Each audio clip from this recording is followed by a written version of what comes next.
नमस्कार। इस वक्त की बड़ी खबर पाकिस्तान से है। पाकिस्तान ने प्रधानमंत्री नरेंद्र मोदी के प्लेन को अपने एयर स्पेस की इजाजत नहीं दी है।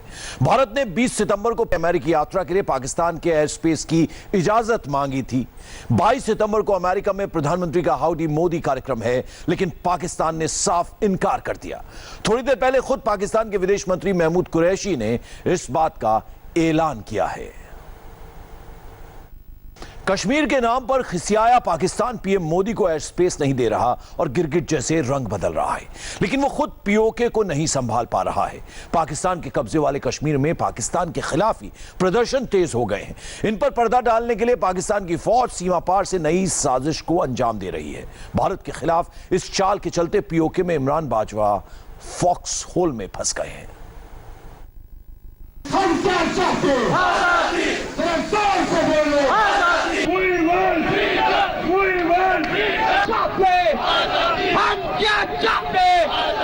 ये आवाज है पाकिस्तान के जुल्म सितम झेल रहे पीओके की। वो आज चीख चीख कर ये आवाज उठा रहे हैं कि उन्हें पाकिस्तान के शिकंजे से आजादी चाहिए। वो अब पाकिस्तान में रहना बर्दाश्त नहीं कर पा रहे। 1948 में भारत से पिटने के बाद पाकिस्तान ने कश्मीर के जिस हिस्से को अपने कब्जे में कर रखा है, वहां लोगों को बुनियादी सुविधाएं और इंसानी हक हासिल नहीं है। ना तालीम का इंतजाम है और ना ही रोजगार की सहूलियतें। नतीजा ये कि कश्मीर से अनुच्छेद 370 के खात्मे के बाद पीओके भी पाकिस्तान से आजाद होने को बेकरार है। अब अपने खिलाफ हो रही इस बगावत को दबाने के लिए पाकिस्तान के इमरान खान सरकार और वहां की फौज ने नया पैंतरा चल दिया है। पाकिस्तान की सेना ने इसके लिए फॉक्स हॉल प्लान बनाया है।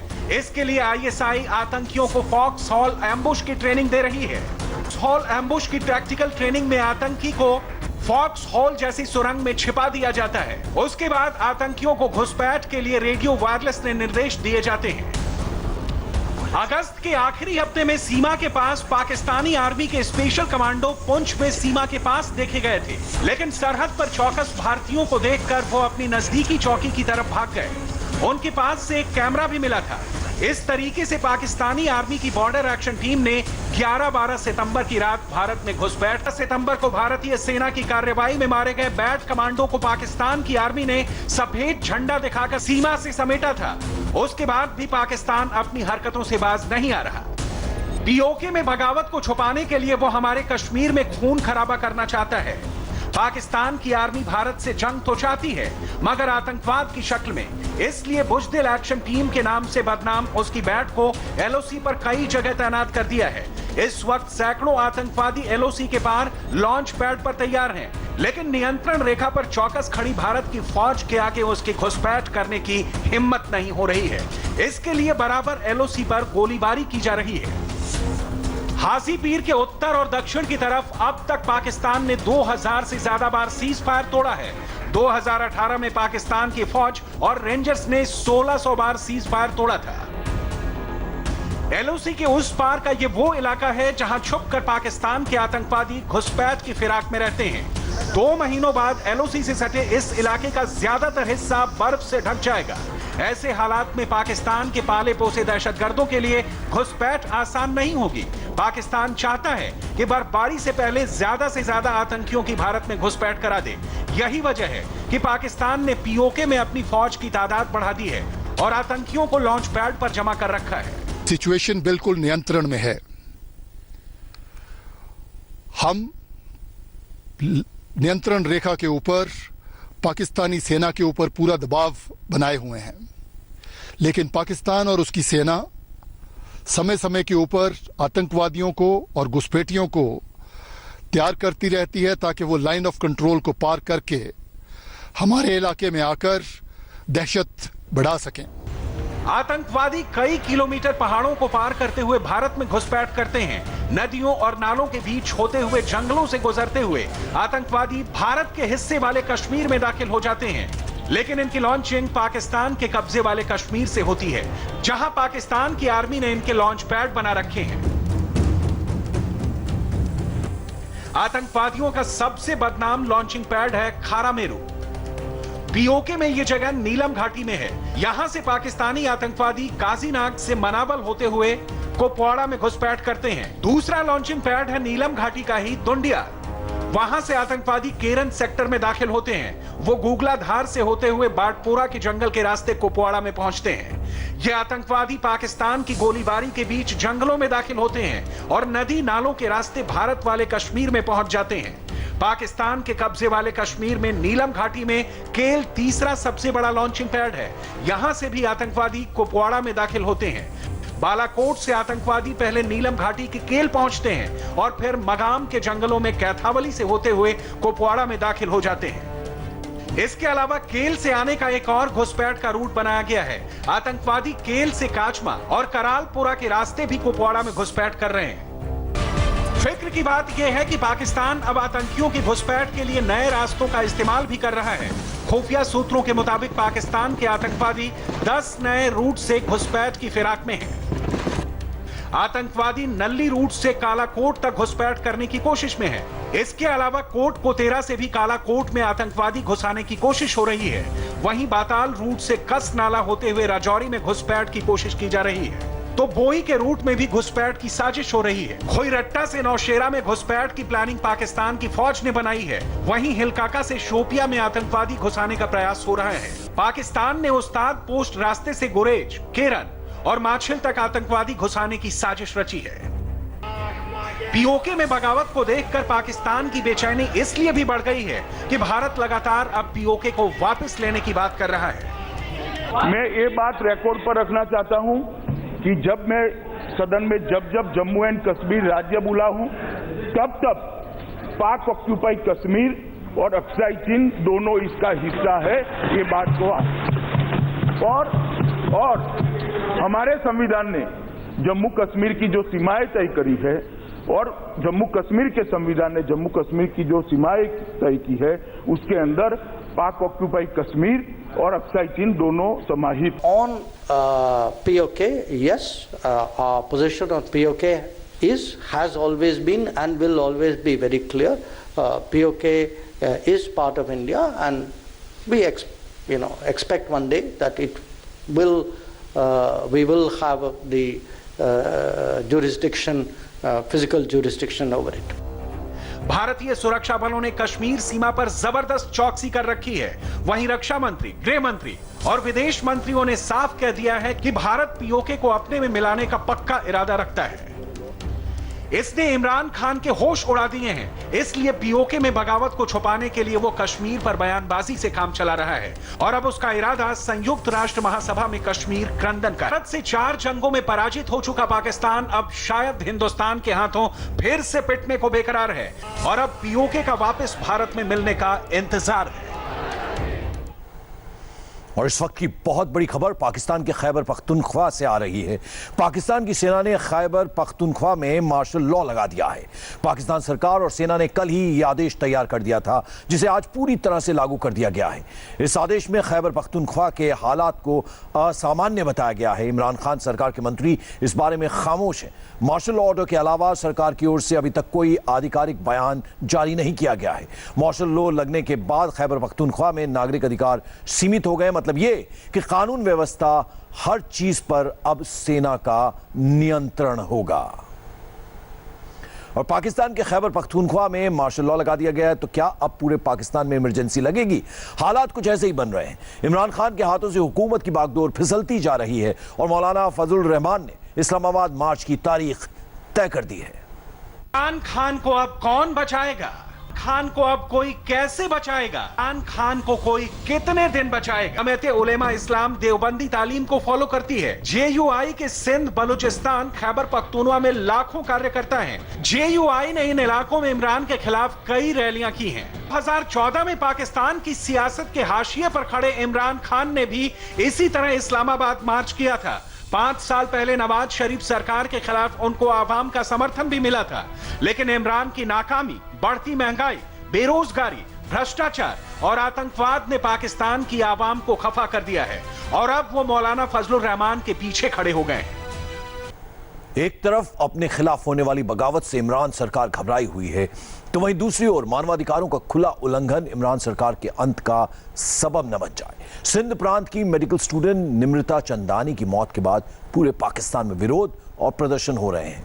हिंदुओं पर अत्याचार के खिलाफ शहर दर शहर आवाजें उठ रही हैं, लेकिन ताज्जुब की बात है कि कश्मीर पर मानवाधिकार का राग अलापने वाली इमरान सरकार हिंदू लड़की निमृता चंदानी की मौत पर अब तक खामोश है।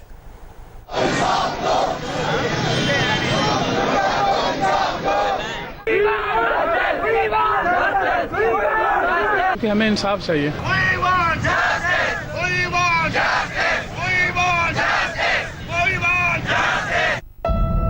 चीख निकली होगी, दर्द बेइंतहा होगा। जालिमों ने जब रस्सी से कत्ल किया होगा, तब एक बार फिर मरी होगी इंसानियत। गले पर उसके गहरे निशान जमाना देख रहा है, इमरान को क्यों नहीं नजर आ रहा है। इस मुल्क में चलती हैं पाप की आंधियां, उड़ती है इंसानियत तिनके सी बेबस लाचार, ख्वाब आंखों के मुख्तार ही छीन लेते हैं, बेटियों की इज्जत सरे शाम लूट लेते हैं। बेटी की इज्जत मुल्क के सरहदों तक, मां की आंचल की तरह उसका फैलाव दिग दिगंत तक होता है। लिहाजा शहरों की सीमाओं से बाहर निकलकर आवाम उस इमरान सरकार से सवाल पूछ रही है कि बता, पाकिस्तान में बेटियों पर जुल्म की इंतहा क्या होगी? कब तक सरेआम कत्ल कर सड़क पर फेंक दी जाती रहेंगी लाशें? कब तक मजहबी ठेकेदार हिंदू बेटियों पर सितम की दास्तानें लिखते रहेंगे? सिंध सुलग रहा है, हिंदू थी वो या मुसलमान, मुल्क ने बेटी का भी बांट दिया ईमान। निमृता चंदानी सिंधी हिंदू लड़की थी, जितनी खूबसूरती ईश्वर ने उसे बख्शी थी, उसका इल्म भी उसी तरह रोशन था। सिंध में मेडिकल स्टूडेंट थी निमृता चंदानी, माता पिता कराची में रहते हैं, लेकिन इमरान की गूंगी और बहरी सरकार सोई हुई है, ये पहली बार नहीं है। निमृता से पहले भी पाकिस्तान में हिंदू टीचर के साथ मारपीट, सिख लड़की का धर्म परिवर्तन और कई सिख लड़कियों को अगवा कर जबरन धर्म परिवर्तन का मामला सामने आ चुका है। हम आपको पहले भी दिखा चुके हैं, मियां मिट्ठू नाम का एक मौलवी सिंध में हिंदू बेटियों का मजहब बदलवा देता है।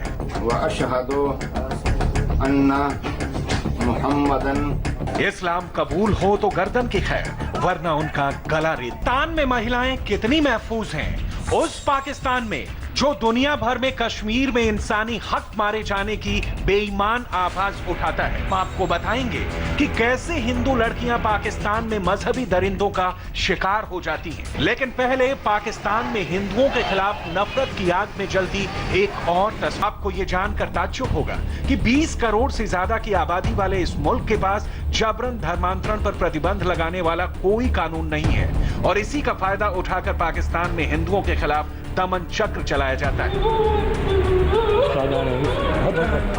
शायद ही कोई महीना और साल गुजरे जब पाकिस्तान के किसी हिंदू के खिलाफ अत्याचार की तस्वीरें ना आई हों। पाकिस्तान में अल्पसंख्यकों से ही महिलाओं के हक की भी दास्तां है, जिसका हर हर्फ यातना, वेदना और सिर्फ दर्द। जरा ये आंकड़े देखिए। महिलाओं की सुरक्षा के लिहाज से दुनिया में सबसे खतरनाक देशों की सूची में पाकिस्तान 6ठे स्थान पर है। महिलाओं पर तेजाब फेंक देना, जबरन विवाह के नाम पर हिंसा होती है। महिलाओं के प्रति अपराध सभी अपराधों का 1/3 से ज्यादा होने के बावजूद दर्ज मामलों में सिर्फ 1 से 2.5% अपराधियों को सजा मिलती है। मजहब परिवर्तन के मामलों की अनदेखी की जाती है, सरकार ये काम खुद करवाती है। पाकिस्तान की महिलाओं को शादी के नाम पर चीन में बेचने और फिर उन्हें जिस्म फरोशी के दलदल में धकेलने के कई मामले सामने आए हैं। पाकिस्तान का अधर्म उसे ले डूबेगा, तब मानवाधिकार मानवाधिकार चिल्लाते चिल्लाते इमरान को कहीं ठौर नहीं मिलेगी। पाकिस्तान में बेटियां यूं मरती रहीं तो एक दिन यह मुल्क बियाबान हो जाएगा। इसकी वीरानगी इसे मार डालेगी, क्योंकि जहां औरत का सम्मान नहीं, जमीन पर उस मुल्क का नाम नहीं। लड़की की मौत पर हंगामा मचा हुआ है, इमरान खान के खिलाफ बगावत हो रही है, लेकिन इमरान और इमरान के मंत्री युद्ध की बात कर रहे हैं। लेकिन भारत भी तैयार है। भारत के पास अब स्पाइस बम की नई खेप आ चुकी है, वो स्पाइस बम जिसकी मदद से बालाकोट एयर स्ट्राइक को अंजाम दिया गया था। इसलिए सावधान पाकिस्तान, अब भारत के पास बहुत मसाला है। 5, एक है, ना इससे बचा जा सकता है। दिन हो, रात हो, बारिश हो या फिर तूफान हो, भारतीय वही बम जिसके नाम से आज भी पाकिस्तान कांप उठता है। बालाकोट एयर स्ट्राइक में इसी स्पाइस बम ने जैश ए मोहम्मद के आतंकी अड्डों का नामो निशान मिटा दिया था और एक बार फिर पाकिस्तान पर कहर बनकर बरसने को तैयार है स्पाइस बम। ये वायुसेना को स्पाइस बम की एक और खेप मिल गई है। भारत ने इजराइल के साथ 100 स्पाइस बम का सौदा किया है। 250 करोड़ रुपए के इस सौदे में 85 वॉरहेड भी शामिल है। सबसे पहले अच्छी तरह से समझिए, इस स्पेशल एडवांस बम की भारत को आखिर क्यों जरूरत है? इसमें ऐसी क्या खास बात है जो पाकिस्तान स्पाइस बम के नाम से डर जाता है? स्पाइस का मतलब है स्मार्ट यानी समझदार, प्रिसाइज यानी सटीक, इंपैक्ट यानी प्रभाव, कॉस्ट इफेक्टिव यानी किफायती। स्पाइस फैमिली में 3 सदस्य हैं, स्पाइस 250, स्पाइस 1000 और स्पाइस 2000। अक्सर स्पाइस को बम समझा जाता है, जबकि यह वॉरहेड नहीं बल्कि बमों में लगने वाली किट है, जो एक साधारण से बम को बेहद high tech advance pin point attacking system बना देता है। स्पाइस 2000 किट 900 किलो तक के बम पर फिट होती है, जैसे MK82, ब्लू 109, रैप 2000 बम है। इसकी रेंज 60 किलोमीटर है। स्पाइस 1000 किट 450 किलो तक के बम पर फिट होती है। यह kit MK83, MPR 1000, blue 110, rap 1000 के लिए है। इसकी रेंज 100 किलोमीटर तक है। स्पाइस 500 किट 113 किलो तक के बम पर फिट होती है। इसकी रेंज 100 किलोमीटर है। अब आपको बताते हैं कि कैसे स्पाइस किट एक बम को ब्रह्मास्त्र बना देती है। दरअसल स्पाइस किट आर्टिफिशियल इंटेलिजेंस से लैस होती है, यानी टारगेट की फोटो खींचकर इस किट में फीड कर दी जाती है, जिसके बाद बम को प्लेन में असेंबल किया जाता है। हालांकि स्पाइस बम हर लड़ाकू विमान के साथ अटैच नहीं होता है। Spice bomb F-15, F-16, Mirage 2000, Tornado, FA-50 plane के लिए डिजाइन किया गया है। स्पाइस बम 4 तरह से काम करता है। पहला, पायलट के कंट्रोल से हमला। दूसरा, इंफ्रारेड सिग्नल से वार। तीसरा, सैटेलाइट से स्पाइस को गाइड किया जा सकता है। चौथा, अगर दुश्मन ने GPS जैमर लगा रखे हैं तो फिर सीन मैच मेकिंग से वार। यानी अगर एक बार स्पाइस बम को दागा गया तो फिर इसको रोक पाना किसी के बस में नहीं है। और दिल्ली से सटे फरीदाबाद से रोड रेज का चौंकाने वाला वीडियो आया है। कार सवार 5 लड़कों ने एक युवक की कार को पहले टक्कर मार दी और जब विरोध किया तो उसके ऊपर कार चढ़ाने की कोशिश की। गुंडागर्दी का यह आलम रहा कि कार को रोकने की जगह लड़कों ने स्पीड और तेज कर दी। बचने के लिए पीड़ित कार की बोनट पर चढ़ गया, लेकिन लड़कों ने कार को रोका नहीं और करीब 5 किलोमीटर तक बोनट पर ही घसीटते ले गए। शनिवार को यह पूरा वाकया हुआ। वीडियो के वायरल होने के बाद अब पुलिस जांच में